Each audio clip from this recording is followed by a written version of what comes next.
Welcome to this Delph Stack tutorial video. In today's video, I'm going to show you how to fix Call of Duty Black Ops 7 Open Beta crashing, not launching, or showing a black screen on Steam PC.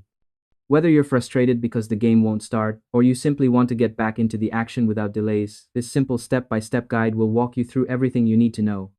First, open your Windows search and type in "check for updates." Click on it, and then press "check for updates" to make sure your computer is fully up to date. This ensures that your system has all the latest fixes and improvements that could be preventing the game from launching.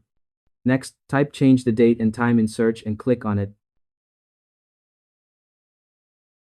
Make sure your time zone is correct and that set time automatically is turned on. Scroll down and click on Sync to make sure your system clock is fully synced. A correctly synced system time can prevent online connectivity and launch issues. Now, for your graphics drivers, download the software that comes with your graphics card, then open it, and click Check for updates. Keeping your GPU drivers up to date helps prevent crashes and black screens while gaming. After that, verify your game files. If you're on Steam, right-click Black Ops 7 inches your library, select Properties, go to Installed Files, and click Verify Integrity of Game Files. Once the verification is complete, try launching Black Ops 7 again. It should work now. If it still doesn't launch, uninstall the game and reinstall it.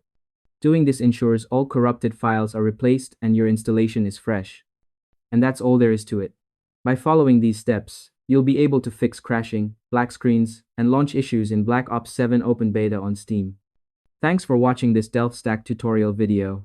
If this helped, don't forget to like, subscribe, and share it with someone who might need it. Why not make their gaming day a little easier?